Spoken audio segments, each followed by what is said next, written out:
ചർച്ച ചെയ്തതിന് പിന്നാലെ വീക്ഷണത്തിന്റെ MD-ക്ക് ഇത് ഞങ്ങൾ ഉദ്ദേശിച്ച കാര്യം ഇതാണെന്നും ഇതിൽ ഒരു വരിയിൽ മാത്രമാണ് പിശകുള്ളത് എന്നും പറയുന്നതിന് പകരം അദ്ദേഹം ആ ലേഖനം ഒന്നാകെ തള്ളുകയും അത് എഴുതിയ ആളെ പുറത്താക്കുമെന്ന് പറയുകയുമാണല്ലോ ചെയ്തത്. അതെന്തിനാണ്? അപ്പോൾ ഈ വീക്ഷണത്തിന്റെ MD-ക്ക് താങ്കൾ മുൻ പറഞ്ഞ ഈ മുന്നറിയിപ്പുകളുണ്ടല്ലോ അതിനോടൊക്കെ വിയോജിപ്പാണോ?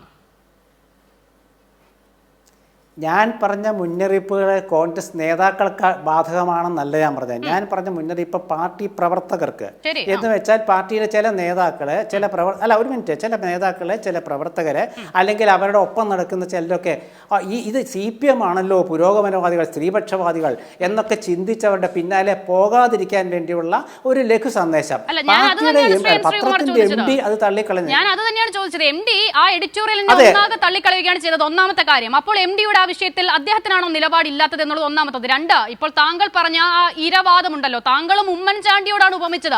കഴിഞ്ഞ കുറച്ചധികം ദിവസങ്ങളെ ഈ സമൂഹത്തിൽ നടക്കുന്ന കാര്യമാണ്. താങ്കൾക്ക് പൂർണ്ണ ബോധ്യമുണ്ടോ ഉമ്മൻചാണ്ടിയോളം ഉപമിക്കാൻ മാത്രം യോഗ്യതയുണ്ട് ഈ വിഷയത്തിൽ രാഹുൽ മാങ്കൂട്ടത്തിൽ നിന്ന്? നോക്കൂ അക്ഷിത, നമ്മൾ ചർച്ച തുടങ്ങിയിട്ട് 2 മിനിറ്റ് ആയിട്ടുള്ളൂ. ഞാൻ പറയാത്ത കാര്യം പറയരുത്. ഉമ്മൻചാണ്ടിയുടെ കാലത്തെ ഉണ്ടാക്കിയ വിഷയം ഇന്നത്തെ ആ എഡിറ്റോറിയലുള്ള കാര്യം ഞാൻ പറഞ്ഞത്. അല്ല, എഡിറ്റോറിയലിന്റെ ലക്ഷ്യം എന്താണ്? അതുപോലെ ഉപമിച്ച് വരികയാണ്. അതുകൊണ്ടാണ് ആ കൂട്ടത്തിലെ അവസാനത്തെ ഇര എന്ന വാചകം എഡിറ്റോറിയലിന് ഉപയോഗിക്കേണ്ടി വന്നത് അല്ലേ? ശ്രീ N. ശ്രീകുമാർ വെറുതെ ഉമ്മൻചാണ്ടിയുടെ കാര്യം അങ്ങ് പറയുകയല്ലോ.